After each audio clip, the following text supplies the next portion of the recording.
Once a mighty wizard of Greyhawk, Vecna built an empire through his mastery of dark magic. But as Vecna's sphere of influence grew, so too did his fear of death. Unable to come to terms with his own mortality, the mad wizard communed with Orcus, the demon prince of death himself, who taught him a twisted ritual that would allow him to transcend life and death. And so while his body was lost to rot and decay, Vecna continued his conquest across Greyhawk. So formidable was his temper that his subjects feared to utter his name. Known now only as the Whispered One, the Undying King, Lord of the Rotten Tower, and Master of the Spider Throne, Vecna ruled through fear and total obliteration of his enemies. But one day, for reasons unknown, be it jealousy, courage, or greed, a man named Cass, lieutenant of Vecna's army, struck the Lich down in horrific battle. As the dust settled, little more than a single eye and hand remained of the Mad Lich. The reign of Vecna was put to an end. At least, that's what Cass had hoped. This is the story of Vecna, D&D's first Lich. So, is Vecna the Thanos of D&D? Well, he is the big bad evil guy of all big bad evil guys. His legacy has lasted from the very origins of Dungeons & Dragons all the way through 5th edition. And with Vecna Eve of Ruin right around the corner, it's obvious that D&D's most infamous Lich has something big up his sleeves. So in this video, we're going to discover the origins of Vecna, learn what makes this Lich tick, and discuss some ideas of how you can implement Vecna into your own campaign, with or without official Wizards of the Coast materials. So be sure to stick around until the end for that. So Vecna was first mentioned in Eldritch Wizardry, the third supplement ever published for D&D in 1976. And within this ancient tome of grognard lore, readers discovered two iconic artifacts that have now become some of the most recognizable items in all of D&D history: the Hand of Vecna and the Eye of Vecna. Background info about these artifacts was sparse though, stating only that they once belonged to an evil Lich who was protected by his bodyguard named Cass long ago. In later editions of the game, Vecna's appendages would become a bit more fleshed out. The Hand of Vecna is described as desiccated and mummified. Should the wielder choose to cut off their own hand at the wrist, as famously demonstrated by Joe Manganiello playing his Oathbreaker Paladin, Archon the Cruel, at the climax of Critical Role's first campaign. The hand did come off, actually. The body vanished, but the artifact still remains behind. I raise my axe above my head, and I bring the axe down and chop my hand off, put Vecna's hand on, use my healing pool to heal, and teleport out. I'm sorry, it was just business. I think that actually works. We just got robbed! They may then attach the Hand of Vecna in its place and attune to its dark magic. The hand's influence will sway its user towards a neutral evil worldview and grant them supernatural strength, a boost of cold damage to their physical attacks, and access to the Finger of Death, Sleep, Slow, and Teleport spells, regardless of the user's class or previous arcane abilities. But these powers are not granted in charity. When using the Hand of Vecna to cast a spell, the user will be compelled to commit some sort of heinous, villainous act, further pushing them down that path of evil. The Eye of Vecna works in a similar fashion, requiring its user to remove their own eye, no big deal, and place the artifact in the now empty socket. After a shift towards an evil alignment, the Eye of Vecna grants its user the ability of True Sight, as well as access to the spells of Clairvoyance, Crown of Madness, Disintegrate, Dominate Monster, and Eye Bite. Using the Eye of Vecna to cast a spell will actually spark a small chance for the user's soul to be devoured by Vecna himself, becoming a puppet for the Lich's nefarious use.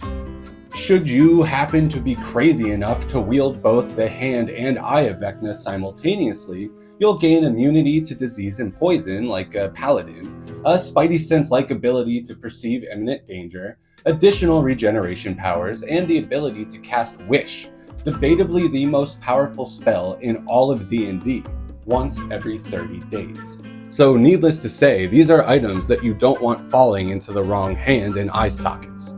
But according to the 5th edition Dungeon Master's Guide, the only way to destroy these horrific artifacts is to slay a creature that wields them in tandem with the Sword of Cass, finishing what the lieutenant started. Any other attempt to do so will only result in both the hand and eye being transported to an ancient vault in some unknown location, starting the cycle of evil and corruption all over again. Uh-oh! It's time for a quick Lich fact! Did you know?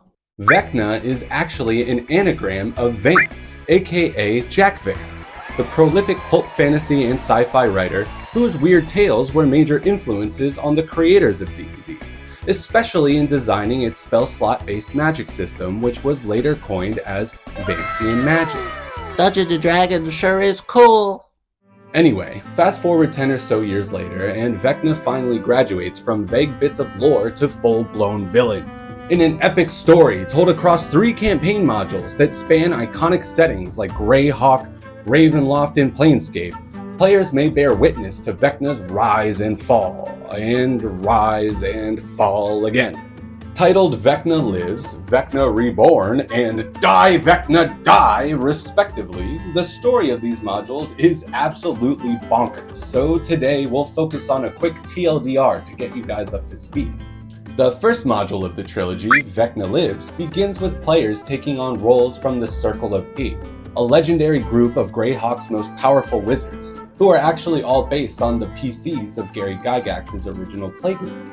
Almost immediately, the players stumble upon a recently revived Vecna, who then proceeds to TPK them so fast. Like, guys, the module literally tells the DM to straight up cheat here, and he decimates the party in a sort of reverse Deus Ex Machina, which I guess is meant to instill a sense of fear and hatred for Vecna in the players. So with several of Greyhawk's mightiest heroes reduced to piles of ash, the players will take on the roles of characters of their own making and attempt to thwart Vecna before he can do more big bad evil guy stuff. Assuming the heroes are successful in ruining Vecna's bad vibes party, he is then banished to his own personal pocket dimension within the domains of Dread, the special little worlds in the Ravenloft setting, which also happens to be the home of Strahd von Zarovich, but more on that later.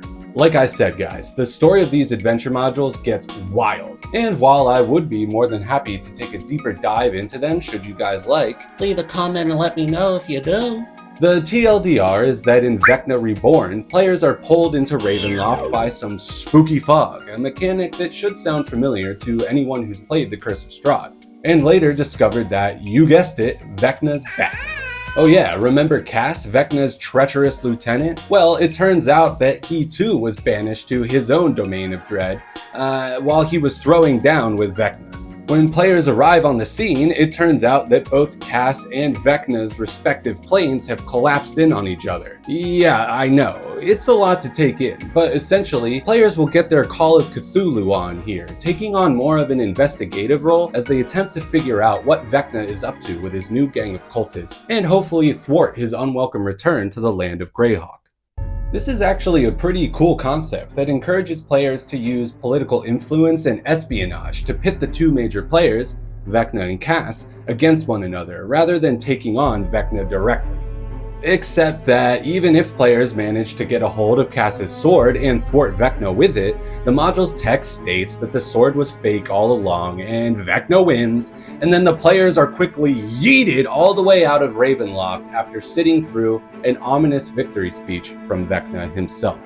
In Die Vecna Die, the final module of the trilogy, which also happens to be one of the last books ever published for 2nd edition, players will chase Vecna through Planescape as he attempts to fulfill his big bad evil guy dream of not just ruling Greyhawk, but ruling all the realms of the multiverse once and for all, yada yada yada, it's all about you, man. Get some skin cream or something and leave us all alone. This time though, players can actually defeat Vecna, but there is always a but when Vecna is involved. Even if they do, the repercussions of Vecna's plane-shattering shenanigans act as a semi-canon way of explaining the major shift in rules and mechanics and lore between 2nd and 3rd edition D&D. So yeah, it's clear to see how Vecna's presence has influenced D&D canon throughout the decades, much in the same way that Thanos has influenced the broader Marvel universe. in the comics and the shows and the movies and the cartoons and the...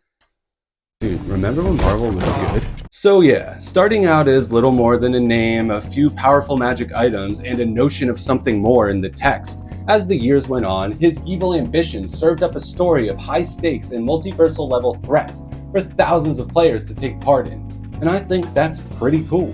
As the years have gone on though, Vecna's presence has once again faded more into the background. But with Vecna, Eve of Ruin right around the corner, it's clear that he's back for more multiversal shenanigans as Wizards of the Coast gears up for their 5.51 D&D 5th edition relaunch this fall. So, now we know who Vecna is, but we never really stopped to ask why Vecna is, you know? Well, if you run your campaigns within the Forgotten Realms, there are tons of creative ways to use Vecna at your table. If you're running Curse of Strahd, for example, why not plant seeds of Vecna's presence and influence in Barovia, rather than his own Domain of Dread? Mordenkainen, who's the leader of the Circle of Eight, makes an appearance in the module, so you could easily tweak his motivations to focus on rallying up a new force of heroes to defeat Vecna before he can take over the realms. This could lead to an adventure through Planescape or wherever else sounds cool to you and your players. Or you could give your players a chance to wield the hand or eye of Vecna themselves, which could lead to an entire campaign in and of itself, especially when you account for that intense pull towards evil or a full-blown possession that could take place. Imagine running a campaign where one of your players actually becomes the big bad evil guy after succumbing to Vecna's influence. It's then up to the remaining PCs to track down the Sword of Cass and strike down their former friend. Or they could just all join up and be evil together. Even if you don't like running pre-written modules or you don't want to support WotC at all, and at this point I really wouldn't blame you for feeling that way, Vecna is still an awesome way to send a little shiver down your players' spines and help your game feel more connected to the greater D&D mythos that's been around since the very beginning. So, how would you incorporate Vecna into your campaign? Have you ever run any of the adventure modules that we discussed in this video? Are you excited to run Eve of Ruin this fall? Why am I talking like this? If you enjoyed this video, please be sure to leave a comment, smite that like button, and subscribe. It is truly the best thing that you guys can do to help support this channel. Seriously, thank you guys so much for watching, and as always, venture forth!